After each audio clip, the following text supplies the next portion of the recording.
যারা সংসদের বাইরে আমাদের কথাগুলো শুনছেন, যেহেতু তাদের জানা নাই এই 1 টাকা 100 টাকা 500 টাকা ছাঁটাই করা হোক, এসব কথাবার্তা শুনে তারা কিছুই বুঝে না যে এইটা কোটি কোটি টাকার মধ্যে এই কাজটা কেন করা হয়েছে। হয়তো প্রতীকী জিনিস এটা অনেকে বুঝতে পারবে। আমার বক্তব্য হচ্ছে যে ভাষা আরো কিছু পরিবর্তন করা যায় কিনা, যাতে সাধারণ মানুষকে বোঝানো যায় যে এটা এভাবে করা হয়েছে, গ্রহণযোগ্য কোনো ভাষা তৈরি করা যায় কিনা আপনার কাছে আমি বিনীত আবেদন রাখলাম।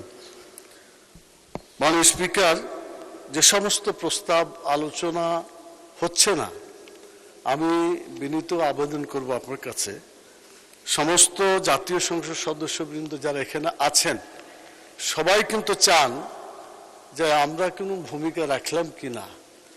তো আপনি এখানে লেখা আছে সবই, ছাঁটাই প্রস্তাবের উপর আলোচনা হলো না, এটা সঠিক, হয়তো কোনো আলোচনা করেই এটা করা হয়েছে, মানে উভয় পক্ষ সম্মত হয়ে।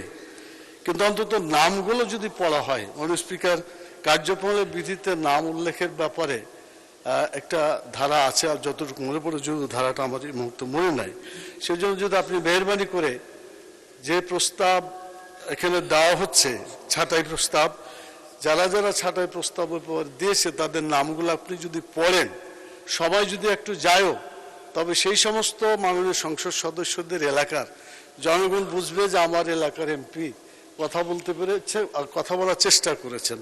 কিন্তু কোনো নাম না করেই ছাঁটাই প্রস্তাবকে ভোটে দেওয়া আমার মনে হয় কিছুটা অধিকার ক্ষুণ্ণ হচ্ছে কিনা, এ ব্যাপারে আপনি একটু ব্যাখ্যা দিলে বোধহয় ভালো হবে। আমি সংক্ষেপে কয়েকটি কথা বলছি মাননীয় স্পিকার। এখানে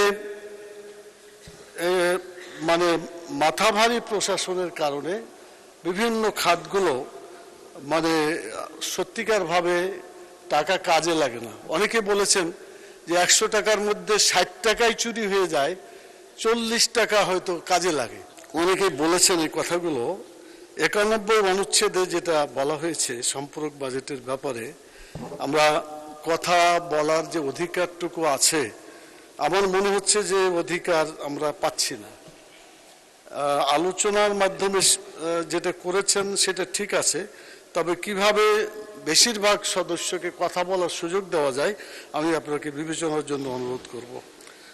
আর এখানে মন্ত্রণালয় যেগুলো বিজ্ঞান এবং প্রযুক্তি, এটা এমন একটা গুরুত্বপূর্ণ মন্ত্রণালয় যেখানে অনেক ভালো ভালো কাজ হওয়ার কথা, এবং গোটা দুনিয়া এখন ছোট হয়ে গেছে বিজ্ঞান এবং প্রযুক্তির সুবাদে।